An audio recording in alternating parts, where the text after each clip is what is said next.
우리는 아브라함과 사라를 한번 대조해 보고자 합니다. 믿음 가운데 바라며 행동하는 아브라함, 현실 가운데 웃으며 머물러 있었던 사라입니다. 1절 보시죠. 이렇게 기록되어 있습니다. 여호와께서 마물의 상수리 나무들이 있는 곳에 아브라함에게 나타나시니라. 여러분, 상수리 나무들이 있는 곳, 그곳이 어디일까요? 헤브론입니다. 헤브론이라고 하는 지명의 이름이 참 멋져요. 그게 어떤 뜻이냐면 깊은 교제의 자리, 친구와 함께 교제하는 자리, 이게 헤브론이라고 하는 지명 이름이에요. 그곳 마므레의 상수리 나무에 있는 곳에 지금 아브라함이 있습니다. 여러분, 성경이 왜 이것을 강조하는가? 창세기 13장으로 넘어가셔야 되겠습니다. 24년 전에 아브라함이 약속을 받았던 장소가 바로 이 헤브론 마므레의 상수리 나무들이 있는 곳이었어요. 제가 읽어드릴게요. 창세기 13장 14절에서 18절에 있는 말씀입니다. 이 창세기 13장은 아브라함과 롯이 떠났던, 서로 갈라졌던 그때 일 말하는 거거든요. 창세기 12장은 하나님께서 아브라함에게 처음 약속해 주셨던 말씀, 그리고 창세기 13장은 롯과 아브라함이 떠났던 그 대목인데 이렇게 기록되어 있습니다. 롯이 아브라함을 떠난 후에 여호와께서 아브라함에게 이르시되 너는 눈을 들어 너 있는 곳에서 북쪽과 남쪽 그리고 동쪽과 서쪽을 바라보라.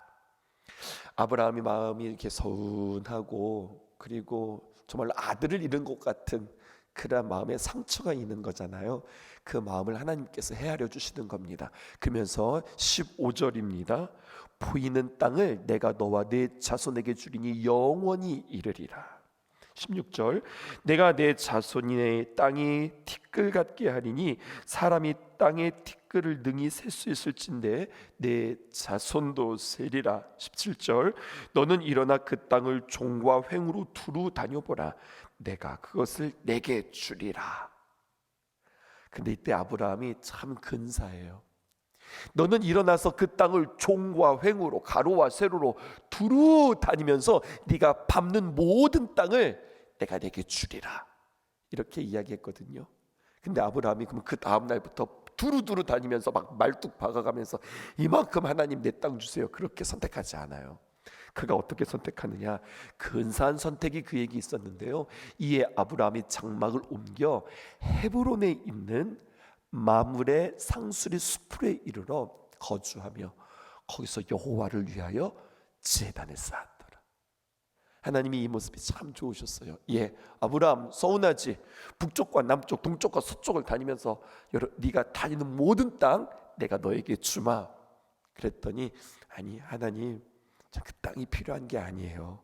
그러더니 그는 마므레 상수리 수풀에 이르러 거기서 여호와를 위하여서 단을 쌓고 주님과 함께 교제합니다. 이 이야기가 성경에 기록되어져 있거든요. 지금 아브라함은 어디에 있는 겁니까?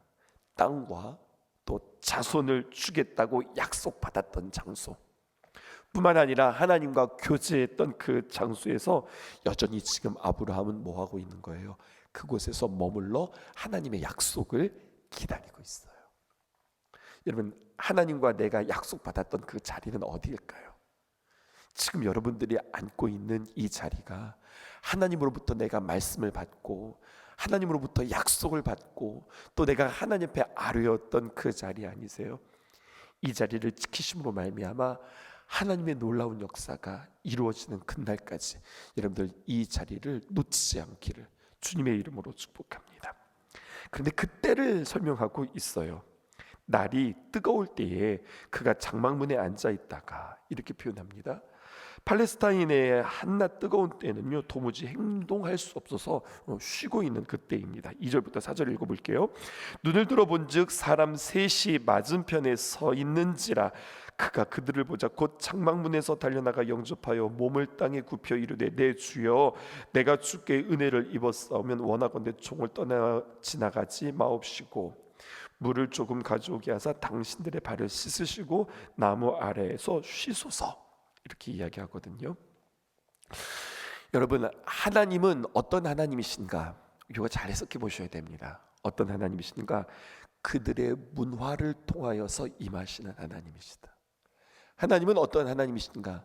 그들의 문화를 이용하여서 역사하시는 하나님이다라는 거예요. 이 팔레스타인에는요 문화가 있어요. 지금도 마찬가지예요. 어떤 문화가 있느냐? 나그네에 대해서 먹고 마실 수 있도록 환대하는 문화가 있습니다. 너무 참 좋죠. 그러니까 지나가는 사람들을 그냥 내버려 두지 않고 그들을 잘 이렇게 섬기는 그러한 문화가 있어요. 우즈베키스탄에서 선교하는 선교사님의 이야기를 들었는데요. 거기는 이렇게 단기 선교를 하면 여러분 탄자가 들어가면은요 이게 다 이슬람권인 거 여러분들 아시죠? 근데 이슬람에 이런 문화가 있어요. 근데 이들이 단기 선교를 하는데 어떻게 하면은요 거지 단기 선교를 한다는 거거든요. 그들에게 사람들을 둘 셋씩 파송해서 각각 마을에 들어가서 그들에게 복음을 직접 전할 수는 없지만 간접적으로 전하고 그들에게 뭔가 이렇게 잘 행할 수 있는 미션들을 주는데 그들에게 먹을 것과 입을 것을 주지 않는데요. 그런데도요 그들에게 가면 그렇게 사람들을 잘 대접하고 영접해주고 그리고 자신들의 집에서 재운다는 거예요. 그래서 그 단기 선교 팀들을 그렇게 훈련한다는 이야기를 들으면서 이게 위험하지 않아요? 괜찮아요? 그러는데 목사님 괜찮아요. 그렇게 할 수 있어요. 여기도 그렇게 극단적인 이슬람권이 아니라서 그러한 사역이 가능해요. 그런 이야기를 들은 적이 있어요. 그러니까 중동에는요 이런 문화들이 있는 거예요. 나그네에 대해서 먹고 마실 수 있도록 환대하는 문화. 그리고 또 그것이 사람의 도리라고 그들 사이에서 자연스럽게 생긴 문화가 있었습니다. 아브라함이 있는데 정말로 나그네 손님들이 이렇게 지나가는 거죠. 그래서 그를요 바라보면서 그들을 영접합니다. 아브라함은 그들이 여호와 하나님께서 현현하셔서 천사들이 지금 우리에게 왔다 이렇게 알지는 못했어요. 그냥 지나가는 손님들을 그들은 환대하는 겁니다. 그리고 그들에게 달려가는데 자 보세요. 여기서 굉장히 중요한 것 한 가지는 하나님을 경외하고 하나님의 약속을 기다리고 하나님의 놀라운 역사를 바라는 사람들은 그냥 그 자리에 머물러 있어서 하나님만 바라보고 하나님만 두려워하고 하나님의 약속만 기다리는 것이 아니라 그의 삶 속에서 일어나는 모든 일상에 대하여서 허투루 대하지 않는다는 사실입니다. 여러분 하나님과 나와의 관계는 하나님과 나와의 관계로 끝나는 것이 아니라 그것이 나의 삶과의 관계, 나의 일상과의 관계, 나와 함께 더불어 살아가는 사람들과의 관계에 있어서도 허투루 대하지 않는다는 사실이에요. 이것이 신앙이라고 우리에게 이야기해 주고 있습니다. 십자가로서 이것을 우리가 설명할 수 있어요. 하나님과 나 사이의 관계는요 세로로 표현되어진다면 이것으로만 우리가 신앙을 완성할 수 없어요. 가로가 있습니다. 나와 이웃과의 관계가 이루어져야 진정한 십자가의 신앙을 이룰 수 있다 이렇게 표현하겠어요. 하나님을 사랑하고 내 이웃을 내 몸과 같이 사랑하는 것, 하나님 사랑, 이웃 사랑, 이것이 신앙의 완성이에요. 아브라함이 그렇게 했네요. 하나님의 귀한 역사, 하나님의 말씀, 하나님의 일하심 이것만 바라본 것이 아니라 이것을 통하여서 이루시는 그 하나님을 자신의 일상 속에서 내가 만나는 일들, 나에게 주어진 일들, 또 내가 감당해야 될 일들에 대해서 최선을 다하는 모습을 보게 되었습니다. 6절에서 8절이 더 그 모습을 구체적으로 우리에게 설명해 주고 있어요. 아브라함이 급히 장막으로 가서 사라에게 이르되 속히 고운 가루 세 쌀을 가져다가 반죽하여 떡을 만들라 하고 아브라함이 또 가축대 있는 곳에 달려가서 기름지고 좋은 송아지를 잡아 하인에게 주니 그가 급히 요리한지라. 지금 바빴어요. 갑자기 손님이 오자 그들이 바쁘기 시작했어요. 또 8절에 보니까 아브라함이 엉긴 젖과 우유와 하인이 요리한 송아지를 가져다가 그들 앞에 차려놓고 나무 아래 모셔 섬에 그들이 먹으니라. 여러분 정중한 초청에 그들이 승낙합니다. 그리고 바삐 움직이는 것으로 시작하여서 자신들이 가지고 있는 것들에 대해서 최선을 다합니다. 건성으로 티를 내는 것만이 아니라 정성이 가득한 섬김이 그들에게 있어요. 뿐만 아니라 8절 보실까요? 나무 아래 모셔 섬에 그들이 먹으니라. 여러분 이 문장에 밑줄을 쳐보십시오. 나무 아래 모셔서 그는 어떻게 하고 있어요? 섬에 그리고 그들이 먹었다. 여기에서 식탁 옆에서 섬기는 자, 그들이 잘 먹을 수 있도록 식탁 옆에 서서 섬기는 자. 마치 식당에 요즘에는 웨이터라는 말 잘 안 쓰죠. 식당 조업원들처럼 말입니다. 그렇게 딱 대기하고 서 있는 모습. 여기에서 디아코노스, 집사라는 말이 여기서 나오는 겁니다. 여러분 집사가 뭐 하는 사람인 줄 아세요? 집사는 섬기는 사람입니다. 무엇을 섬기는 사람이에요? 목사를 섬기는 사람이 집사가 아니에요. 집사는 영혼을 섬기는 사람들입니다. 교회를 섬기는 사람들입니다. 그들이 잘 먹을 수 있도록 식탁 옆에서 섬기는 자, 같이 들어가서 같이 먹고 즐기고 있는 것이 아니라 그들이 잘 먹을 수 있도록, 오늘 아브라함 좀 보세요. 나무 아래 모셔서 그는 앉았어요, 섰어요? 서 있는 거예요. 그리고 그들이 잘 먹을 수 있도록 계속해서 그들에게 공급해주고 돕는 모습이 성경에 기록되어져 있어요. 식탁 옆에서 섬기는 자, 이것이 집사 디아코노스입니다. 지금 이 일들을 잘 감당하고 있네요. 마음을 다하는 것과 마음을 다하지 않는 것의 차이점을 보십시오. 여러분, 그는 지금 고운 가루를 가져다가 제공합니다. 고운 가루가 있다면 거친 가루가 있겠죠. 처음부터 고운 가루는 없는 거예요. 거친 가루를 더 많이 갈아야 고운 가루가 되겠죠. 좋은 송아지도 있고요, 여러분 병든 송아지도 있고 쓸모없는 송아지도 있을지도 모르겠어요. 그런데 가장 기름지고 좋은 송아지를 선택하죠. 모셔서 설 수도 있어요. 하지만 그냥 외면할 수도 있어요. 근데 아브라함은 어떻게 합니까? 모셔 섭니다. 여러분, 이것이 영접하고 섬기는 자의 모습인 거죠. 히브리서 13장으로 넘어가 볼게요. 히브리서 13장 1절에서 3절에 보면은 이렇게 권면합니다. 형제 사랑하기를 계속하고 손님 대접하기를 잊지 말아라. 너희들의 삶 속에서 이것들을 행하라는 거예요. 왜? 이로써 부지 중에 알지 못하는 중에 천사들에게 대접한 이들이 있었느니라. 이거 누구를 말하는 거예요? 아브라함 말하는 거예요. 그래서 3절에 이렇게 이야기합니다. 어떻게 그러면 그들을 대접하느냐? 너희도 함께 갇힌 것 같이 갇힌 자를 생각하고 너희도 몸을 가졌은즉 학대받는 자를 생각해라. 생각하라는 거예요. 섬기는데 그냥 섬기는 게 아니라 생각하라는 겁니다. 어떻게 생각하느냐? 내가 갇힌 것 같이 갇힌 자를 섬기는 거예요. 우리 몸이 있잖아요. 우리 몸이 학대받는다고 생각해 보세요. 얼마나 고통스럽겠어요. 그것처럼 그렇게 학대받는 자를 섬기라는 거죠. 그러므로 섬김은 어떻게 시작되느냐? 저 입장에 서서, 그 입장에 서서, 그 자리에 서서 그를 섬기는 겁니다. 여러분, 오늘 본문에 보면 아브라함의 일상을 보게 되어지는 거예요. 그가 정오에 햇빛이 내리쬐는 그 장막 문 앞에 쉬고 있는데 그 아브라함은 이제 100세 노인이 되었습니다. 근데 그 눈앞에 세 남자가 지나가는 것을 보게 되는 겁니다. 그런데 동네에서 보았던 사람들이 아니고 이 동네를 지나가는 사람인가 보다 이렇게 여겼을 겁니다. 그런데요, 이 아브라함이 그들을 보자 그 대낮에 뛰어가기 시작합니다. 여러분, 앞에서도 이야기했지만 지나가는 나그네를 불러서 대접하는 것이 그들에게 문하고 선대였다고 그랬는데 2절 보니까 눈을 들어본 즉 세 사람이 맞은편에 서 있는지라 그가 그들을 보자 곧 장막문에 달려가 영접하여 몸을 땅에 굽혀, 이렇게 표현하고 있어요.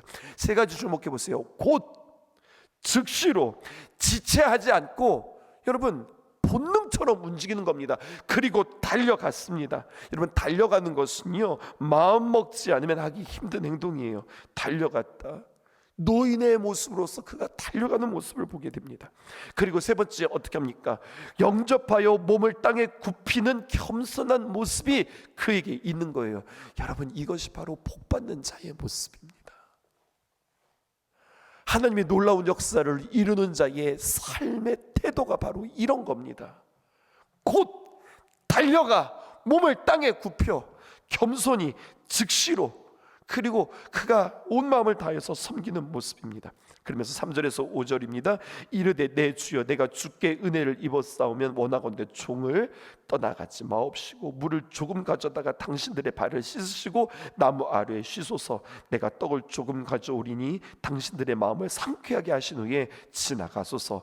당신들이 종에게 오셨습니다. 그들이 이르되 내 말대로 그리하라. 여러분 보세요.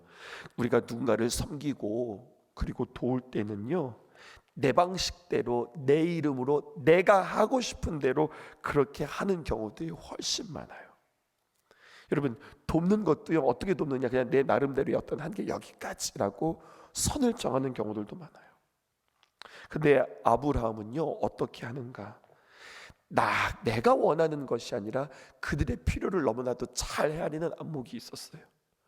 먼 길에서 왔으니 발이 더러워졌겠구나. 그래서 발을 닦을 물을 갖다 주고, 오랜 여행을 통하여서 지칠 것이었구나 생각했기에 먹을 것을 갖다가 제공하고요. 또 그들이 자신이 쉬고 있었던 그 나무 그늘을 그들에게 내어주고 그들을 쉬게 하는 거죠. 사실 누구를 돕고 그리고 내 자신들을 포기하지 않고는 누구를 도울 수 없다고 하는 사실을 여러분들 기억해 보세요. 주일날 말씀 여러분들 기억하세요? 그 도마의 마음을 감동시키고 믿음 없고 의심 많았던 도마에게, 여러분 그에게 믿음이 생기고 그가 감동했었던 까닭은 예수님의 못자국을 보자 그의 마음이 새롭게 달라졌던 거거든요. 거기서 우리는 무엇을 도출할 수 있었습니까?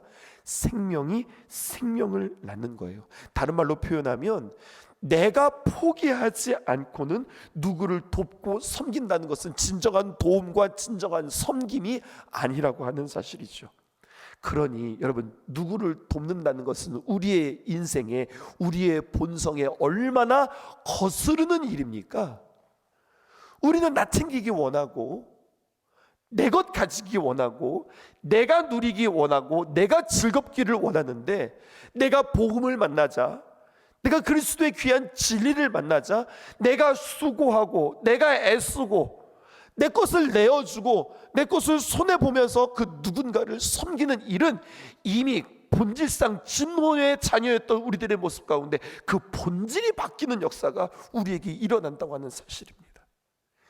이것으로써 우리는 주님의 거룩한 자녀임을 다시 한번 확인할 수 있는 모습이라는 거죠. 난 본성대로 살아가는가? 아니면 하나님의 귀한 말씀대로 살아가는가? 아브라함이 나그네를 돕는 장면을 우리가 살펴보았다면 한 여성 사라를 우리는 또 만납니다. 나그네가 아브라함에게 내년 너에게 이렇게 아이가 있을 것이다 이야기합니다. 그때 이 말을 들었던 사라의 태도를 보세요. 11절과 12절입니다. 아브라함과 사라는 나이가 많아 늙었고 사라에게는 여성의 생리가 끊어졌는지라. 12절, 사라가 속으로 웃고 이르되 내가 노쇠하였고 내 주인도 늙었으니 내게 무슨 즐거움이 있으리요. 여러분 여러 가지 많은 이야기들이 여기에 내포되어져 있습니다. 이제는 같이 잠자리를 하는 것조차도 이제 망측하다는 이야기일 수도 있고요. 이미 나는 경수가 끊어져서, 나는 이미 생리가 끊어져서 여성으로서의 역할들을 감당할 수 없고 뭐 도무지 하나 가능성이 있는 것은 단 하나도 없다는 이야기예요. 그런데 보세요. 그러면서도 속으로 웃는데 하나님이 그것을 하시는 거예요. 요즘에도 마찬가지입니다. 40살 넘어서 아이를 낳았다고 하면 여기 노산이라고 하죠. 여러분 쉬운 넘어서 아이를 낳았다는 이야기 들어보셨어요? 그러면 여러분 신기한 일이에요. 근데 여러분 요즘에도 그러는데 아브라함은 100세고 사라는 90세입니다. 물론 그때는 지금보다 훨씬 더 나이가 많았고 또 오래 사는 시대이긴 했었죠.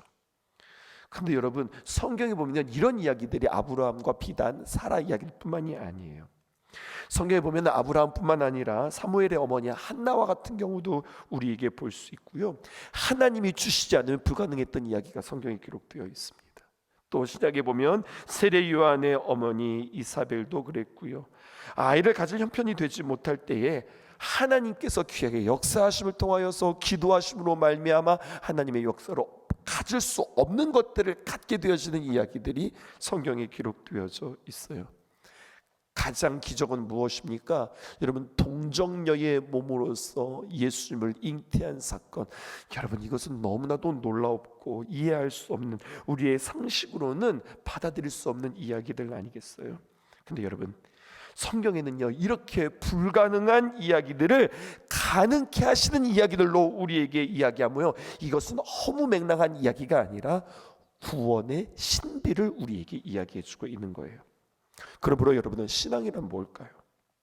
우리가 하나님을 믿는다는 건 뭘까요? 신앙은 우리가 다 이해할 수 있는 영역이 아닌 거예요. 하나님께서 하시는 일입니다. 우리가 귀한 복음을 깨달았다고 하는 것은 주님의 말씀입니다. 여호와께서 능치 못하심이 없습니다 라고 하는 것을 믿으면서 나아가는 거예요. 그런데 아무렇게나 막무가내로 우리가 믿는 것이 아니라 하나님께서 약속하신 것들에 대하여서 바른 태도로 나아갈 때에 우리는 그 귀한 역사가 이루어짐을 보게 되어지는 거예요. 아브라함을 통하여서 바른 태도를 보았고요, 사라를 통하여서 바르지 못한 태도를 보는 거예요. 하나님께서 말씀하실 때는 예, 아미요, 네, 그렇습니다, 아미요, 그렇고 말고요, 아멘, 아멘 하지만 사라는 속으로 어떻게 했다고요? 속으로 웃었다고요.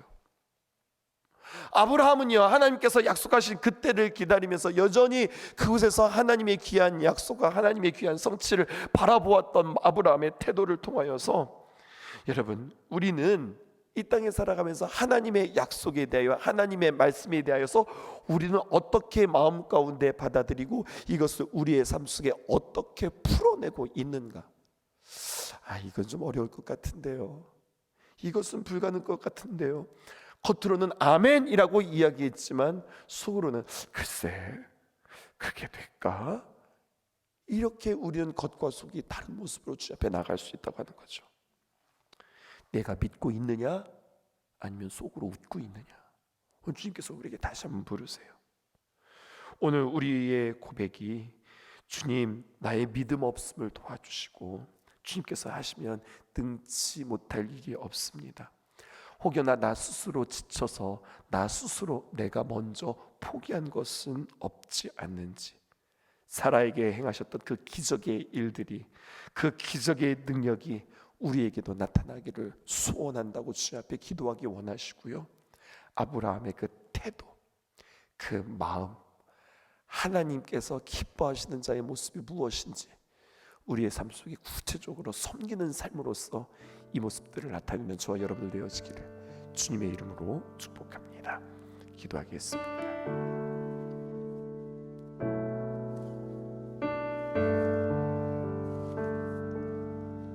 당신은 시간을 뚫고 이 땅 가운데 오셨네. 우리 없는 하늘 원치 않아 우리 삶에 오셨네. 자신의 편안 버리고 우리에게 평안 주셨네. 가장 잦은 자의 모습으로 우리 삶에 오셨네.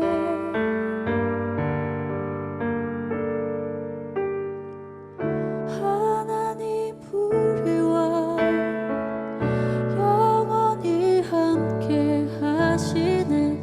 꿈 없는 우리에게 그 나라 보여주시네. 연약한 자들의 친구가 되어 주시고 힘없는 우리의 인생을 위로하시네.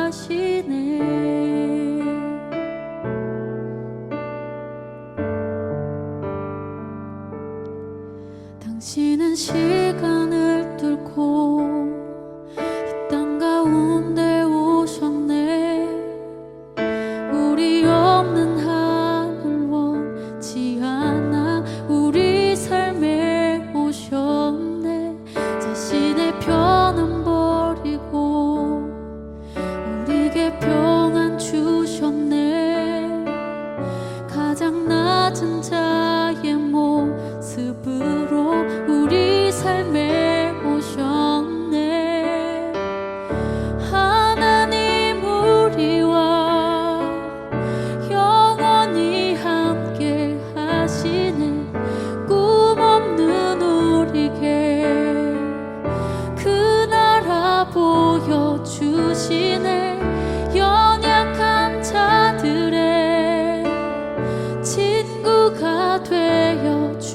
주시고